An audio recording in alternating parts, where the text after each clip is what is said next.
Howdy everyone, it's me once again, the one and only Killer Rodan.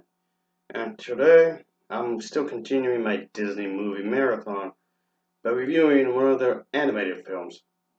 This time around, it's going to be Ralph Breaks the Internet. So I figured I would review this one because I did review the first one. So I just thought I might as well do that because of that. So, yeah, I thought I will talk about some of the CGI animated features or what have you, because Pixar and Disney have teamed up or what have you, and it seems like a good business choice to do so. The first film was a financial and critical success, and this one did make a lot of money too, so that's a plus. So anyway, with the business folks, movies are supposed to make money, and that's fine. Nothing wrong with that. So anyway, yeah, they made a sequel. I I don't know why though. It just came off like the sequel was not really warranted. Really, which is probably one of the biggest issues I have with this film. Why? Why or what? Anyway, I'm getting ahead of myself. As always, I do have to talk about the plot because that's what I do. I always have to talk about the sequels, story, and whatnot. So anyway, folks, as always, let's just get into the plot, shall we? So here we go.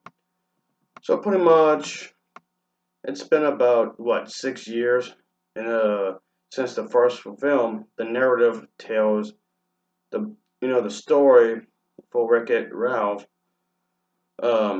And let's just say that yeah, some characters do want to remain friends, of course. Vanellope do want to remain friends with Wreck-It Ralph, of course. And that's what happens here. Wreck-It Ralph and Vanellope basically all hanging out after work in this arcade.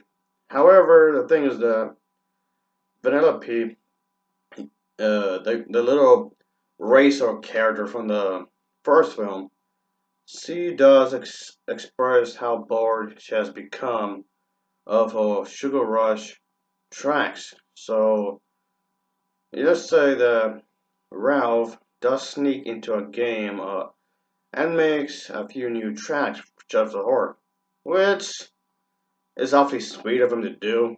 Even though he might be considered as a bad guy, whatever, because of what had occurred in the first film. But anyway, the arcade player fights Vanellope's control, causing the this thing to pretty much, let's just say, steer the wheel to pop off.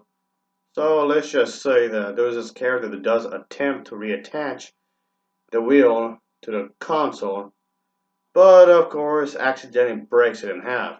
So yeah, there's could be some issues with that, obviously.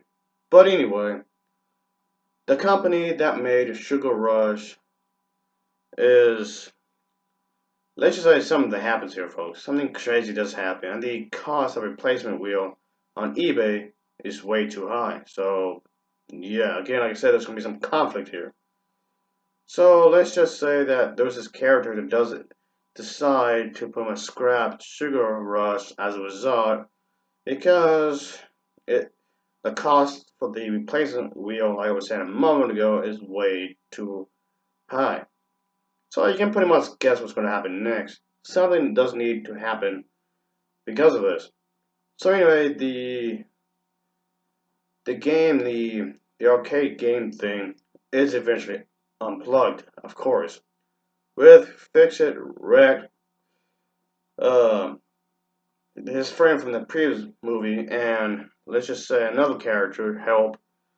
The sugar projector finds home for all its citizens as a short-term measure as they figure out a way to save the game, pretty much.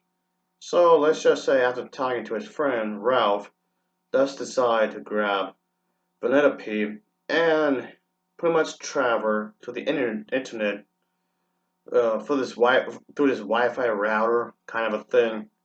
So let's just say that with the help of the search engine, they are pretty much directed to eBay, and they end up winning quite a bit of money for the wheel, and they unintentionally spark the price to go up to a certain way.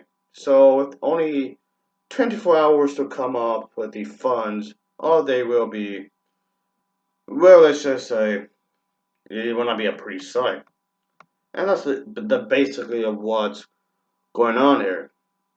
But like I was saying a moment ago, is the sequel really warranted? No, no. There was no need for the sequel. I mean, okay, yes, the visuals are nice, the art, I guess the artwork, the character designs, and all that. That's great. The soundtrack is pretty good.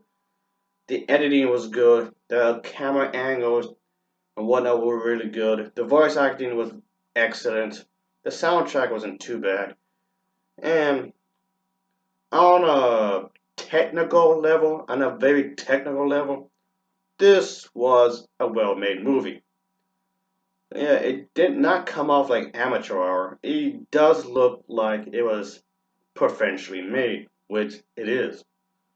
However, the ultimate flaw of this film is the narrative. The narrative isn't very good. Is it the worst sequel ever?